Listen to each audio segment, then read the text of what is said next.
कि मिठाई ना होई, कि मिठाई ना होई,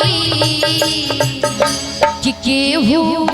कितनो दुलारी बाई ना होई, केहू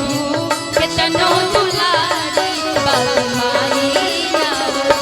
कि जग में माई से बढ़ के कोई, कि जग में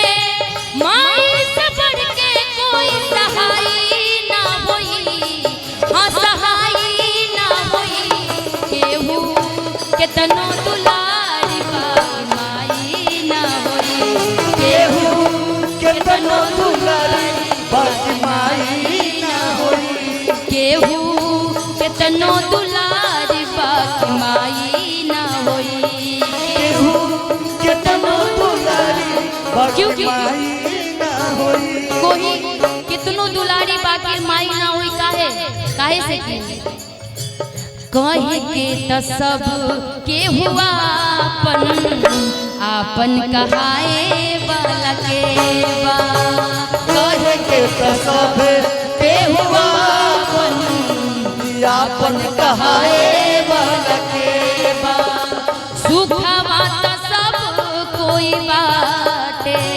सुखवा त सब कोई बाटे, दुखवा बटावे वाला के बा,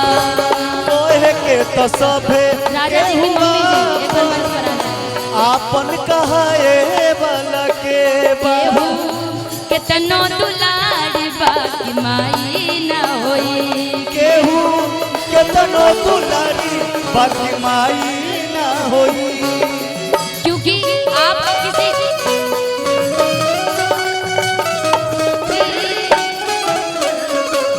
राजा भैया की मम्मी जी छोड़े को देना बहुत हम बहुत आशीर्वाद। तेरा साथ ओ साथी मरते दम तक, क्योंकि माँ का दर्जा जब होता है, चलते रहना भाई, चलते कोट देते रहना, इसका साउंड बढ़ाइए, सुख दुख रतिया दिनवा सहले, मुख से कबहू कुछ ना कहले, रतिया सहली मुँह से कुछ नहीं कहली, सुख दुख रतिया दिनवा सहले, मुख से कबहू कुछ ना कहले, सुख दुख रतिया सहली, कि सुख दुख रतिया दिनवा सहले, मुख से कबहू कुछ ना कहले,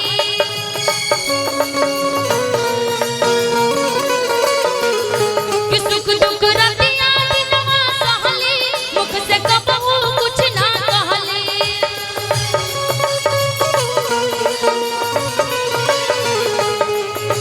क्योंकि जब शादी से पहले जब लड़की रहती है ना, तो अपने मायके में बहुत उछल कूद करती है, हर चीजों को मनमानी करती है कि भाई मैं ये नहीं करने वाली, मैं वो नहीं करने वाली। जब शादी होती है तो आधा ज्ञान आता है कि अच्छा अब मेरा शादी हो गया, मेरा सास ससुर पति देवर बहुत सारी जिम्मेवारियां बढ़ जाती है, और जैसे माँ बनती है ना, उसके बाद से तो आप पूछिए मत, वो माँ का दर्जा क्या होता है, वो बच्चों में ही प्राण और माँ का बसता है, क्योंकि सुख दुख रतिया दिनवा सहली, मुख से कबहू कुछ ना कहली, सुख दुख दिनवा कि उनके रोज दुखाई ता,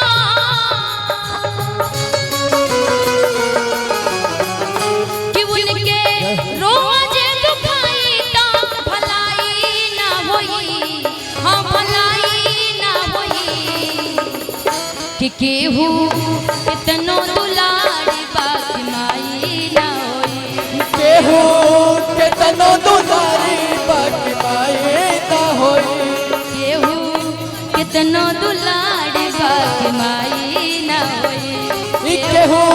कितनो दुलारी बाकी माई ना होई, केहू कितनो दुलारी बाकी माई ना होई, केहू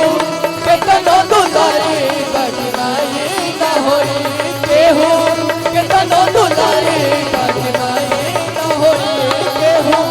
कितनो दुलारी बाकी माई ना होई। एक बार अपने अपने माता पिता के लिए ताली बजा दीजिए। बहुत बहुत धन्यवाद।